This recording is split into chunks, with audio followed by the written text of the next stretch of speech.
नमस्कार दोस्तों आज भारत की ताकत को कई गुना बढ़ाने वाला एक ऐसा ऐलान हुआ है जिसकी उम्मीद ना तो करोड़ों भारतीयों ने की थी और ना चीन, अमेरिका या फिर पाकिस्तान ने की थी। दोस्तों, एक तरफ दुनिया को लग रहा था कि भारत अभी अपने Tejas fighter jet, Sukhoi fighter jet और 5वीं पीढ़ी के स्टील्थ फाइटर जेट एमका को लेकर ही उलझा हुआ है और उसी की भयंकर तैयारी कर रहा है। लेकिन आज अचानक वो ऐलान हुआ है जिसने पूरी दुनिया में तहलका मचाकर रख दिया है। चीन, अमेरिका की खुफिया एजेंसियां भी भारत के इस मिशन को डिकोड नहीं कर पाई थी। इसलिए अगले 2 मिनट के लिए आप अपनी कुर्सी की पेटी बांध लीजिए। तो दोस्तों, भारत ने दुनिया को एमका के नाम पर एक जबरदस्त चकमा दे दिया है और सीधे पृथ्वी के सबसे बड़े और सबसे खतरनाक योद्धा यानी 6ठी पीढ़ी के स्टील्थ महायोद्धा पर ऐसा सीक्रेट पत्ता खोल दिया है जिसके बारे में किसी ने सपने में भी नहीं सोचा था। जी हाँ, एमका फाइटर जेट तो बन ही रहा है, भारत अंदर ही अंदर 6ठी पीढ़ी का भी इंतजाम कर चुका है। तो दोस्तों, सवाल ये है कि आखिर 6ठी पीढ़ी के इस महायोद्धा को लेकर भारत ने ऐसी कौन सी छलांग मारी है जिसके बाद हमारी ताकत चीन से कई गुना अधिक हो जाने वाली है। इस महायोद्धा की भनक लगते ही दुश्मन के खेमे में सन्नाटा पसर गया है, क्योंकि भारत अब सिर्फ 5वीं पीढ़ी के स्टील्थ फाइटर जेट तक रुकने के मूड में नहीं है। यहीं पर सबसे बड़े सवाल उठते हैं जिन्होंने चीन से लेकर अमेरिका तक की नींद उड़ा दी है। पहला सवाल तो यही है कि आखिर एमका को सामने दिखाकर भारत 6ठी पीढ़ी की टेक्नोलॉजी पर अंदर ही अंदर कैसे काम कर रहा था, जिसका खुलासा अब भारत ने करके चीन और अमेरिका की नींव हिलाकर रख दी है। दूसरा बड़ा सवाल ये है कि आखिर भारत किन देशों को साथ में लेकर इस मायावी फाइटर जेट को तैयार करने की तैयारी कर चुका है और भारत एमका से ये नया योद्धा कितना और कैसे ज़्यादा शक्तिशाली बनने वाला है। तीसरा सवाल जो हर किसी के दिमाग में हथौड़े मार रहा है वो ये है कि आखिर क्या कारण है कि एमका का डंका बजाकर भारत लगातार इस मायावी योद्धा के सारे प्लान्स को दुनिया की नज़रों से छुपा रहा था। क्या सच में भारत के हाथ ऐसी कोई गजब की तकनीक लग चुकी है जिसे वो राज रखना चाहता था। और चौथा सवाल ये है कि क्या भारत एमका के बाद बिना किसी ब्रेक के सीधे इस एयर कॉम्बैट टेक्नोलॉजी में ऐसी छलांग मारने जा रहा है जिसके बाद भारत की ताकत चीन से कई गुना ज़्यादा हो जाएगी। और पांचवा सवाल, दुनिया को एमका में उलझाकर भारत ने जो ये सीक्रेट पत्ता खोला है, क्या इससे एशिया में हथियारों की होड़ का पूरा गेम हमेशा के लिए बदल जाएगा। इन सारे सवालों के जवाब इतने चौंकाने वाले हैं कि आपको भारत की इस नई कूटनीति पर गर्व जरूर होगा। दोस्तों, हम आपको यहाँ पर पूरी खबर बताएंगे, लेकिन उससे पहले हमारी इंडियन आर्मी को सपोर्ट करने के लिए इस वीडियो पर अपना एक लाइक कीजिए, कमेंट में जय हिंद जय भारत लिखिए और इस वीडियो को अधिक से अधिक शेयर जरूर कीजिए। दोस्तों, सच तो ये है कि एक तरफ भारत अपने एडवांस मीडियम कॉम्बैक्ट एयरक्राफ्ट यानी एमका को लेकर पूरी ताकत के साथ आगे बढ़ रहा है, पूरी ताकत के साथ उसे बना रहा है। वहीं दूसरी तरफ भारत क्या कर रहा है, 6ठी पीढ़ी के लड़ाकू विमान की रेस में भारत ने एक ऐसा बड़ा दांव खेल दिया है कि दुश्मन चारों खाने चित हो चुका है। दोस्तों, इस खबर का सबसे बड़ा धमाका ये है कि भारत ने अब कथित तौर पर यूरोप और उसके सहयोगी देशों के साथ चल रहे 6ठी पीढ़ी के फाइटर प्रोग्राम में सीधे तौर पर एंट्री मारने के रास्ते तलाशने शुरू कर दिए हैं। भारत की इस एंट्री का सीधा सा मतलब ये है कि हमारी नज़र सिर्फ आज के युद्ध पर नहीं है, हम उस युद्ध की तैयारी कर रहे हैं जो आज से 20 या 30 साल बाद लड़ा जाएगा। भारत का ये विजन इतना घातक है कि दुनिया सोच में पड़ गई है।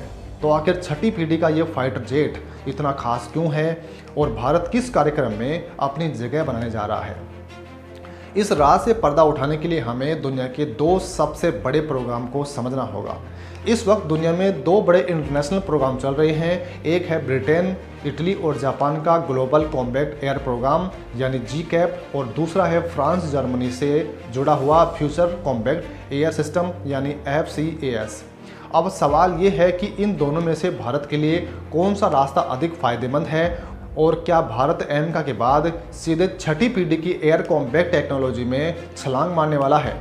इस पूरी कहानी को समझने के लिए सबसे पहले हमें ये बात दिमाग में बैठानी होगी कि एमका अभी भी एक ब्रह्मास्त्र ही है।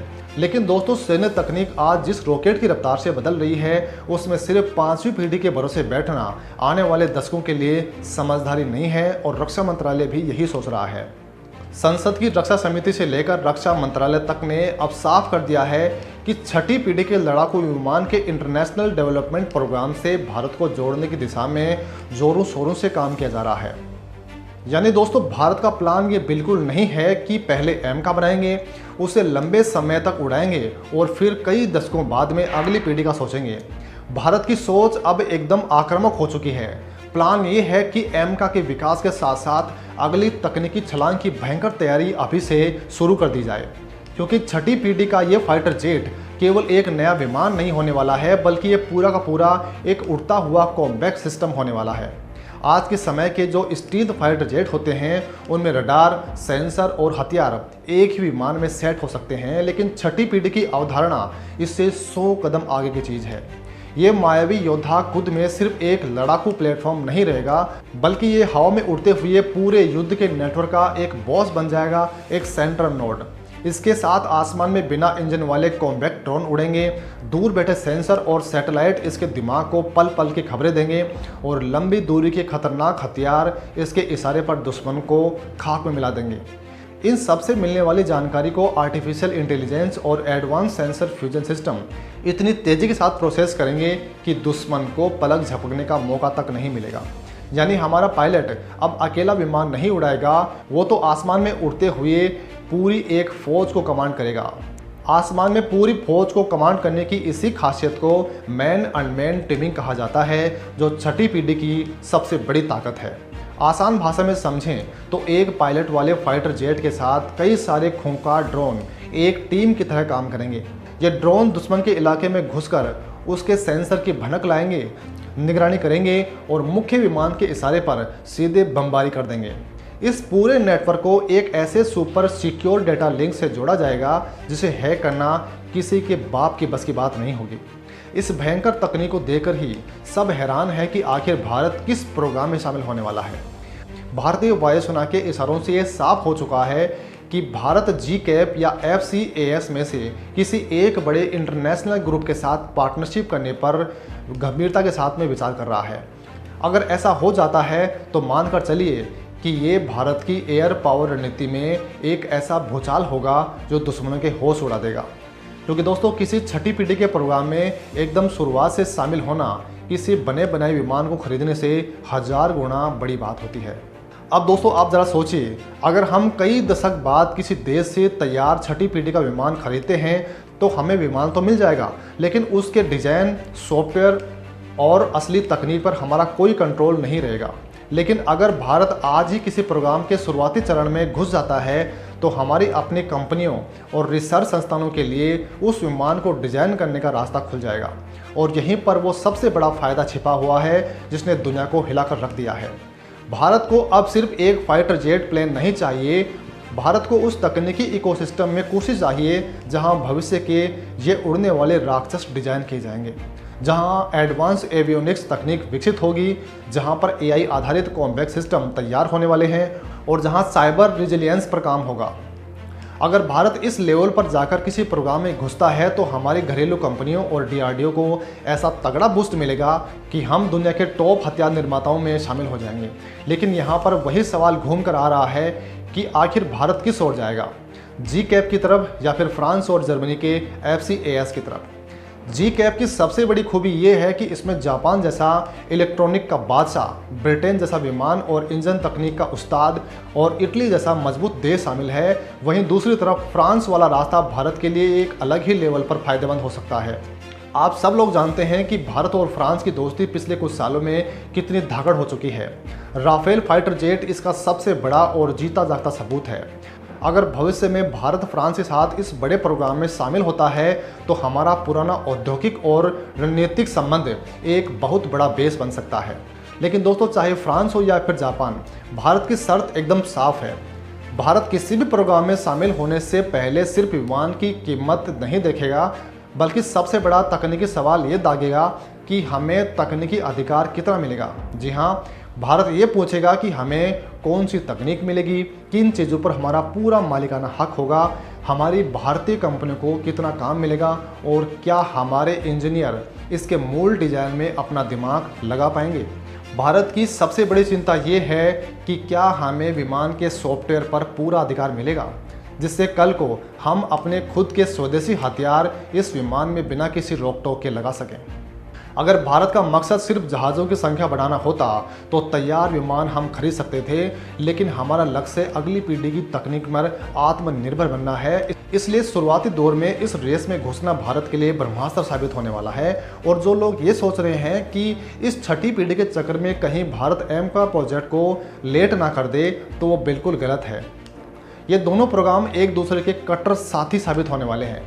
एमका भारत को खुद के दम पर 5वीं पीढ़ी का जेट बनाना सिखाएगा और वहीं से जो तगड़ा एक्सपीरियंस मिलेगा उसी के दम पर डीआरडीओ और भारतीय इंडस्ट्री छठी पीढ़ी के प्रोग्राम में छाती चौड़ी करके मैदान में उतरेगी। मतलब साफ है, एमका कोई अंत नहीं है, बल्कि ये तो अगली छलांग की एक मजबूत नींव है। छठी पीढ़ी के इस विमान में सबसे बड़ा बदलाव उसकी स्पीड या साइज में नहीं होगा, बल्कि सबसे बड़ा बदलाव उसके दिमाग में होने वाला है। एआई आधारित फैसले, मल्टी स्पेक्ट्रल डेटा फ्यूजन और ऐसे खतरनाक सॉफ्टवेयर जो युद्ध के मैदान की पूरी तस्वीर को सेकंड्स में पढ़कर उपयोगी फैसले में बदल देंगे। इसके साथ भविष्य के इंजन भी धाकड़ होने वाले हैं, जो बेहतर फ्यूल एफिशिएंसी और लंबी दूरी तक मार करने की ताकत देंगे। यानी ये फाइटर जेट केवल एयरक्राफ्ट नहीं होगा, बल्कि उड़ता हुआ नेटवर्क होगा। इसलिए अगर दुनिया के बड़े देश आज ही छठी पीढ़ी के जेट पर काम कर रहे हैं, तो भारत को भी अपनी जगह तय करनी होगी, वरना हम पिछड़ जाएंगे। भारत एमका को आगे बढ़ाते हुए अब ये पक्का करना चाहता है कि अगली पीढ़ी की इस रेस में हम किसी से पीछे ना रहे। आज की 5वीं पीढ़ी की तकनीक हमारी वर्तमान ज़रूरत पूरी करेगी, लेकिन छठी पीढ़ी की एक भयंकर तैयारी ये तय करेगी कि 2040 या उसके बाद के आसमान में भारत का कितना खौफ होगा। अगर भारत सही पार्टनर चुनता है तो ये सिर्फ एक नए विमान की कहानी नहीं होगी, बल्कि ये भारत के एरोस्पेस सेक्टर की वो छलांग होगी जिसे देकर पूरी दुनिया दांतों तले उंगलियां दबा लेंगे। हालांकि दोस्तों, हमारी इस पूरी रिपोर्ट पर आपका क्या कुछ कहना है, कमेंट में लिखकर हमें ज़रूर बताइएगा। बहुत बहुत धन्यवाद।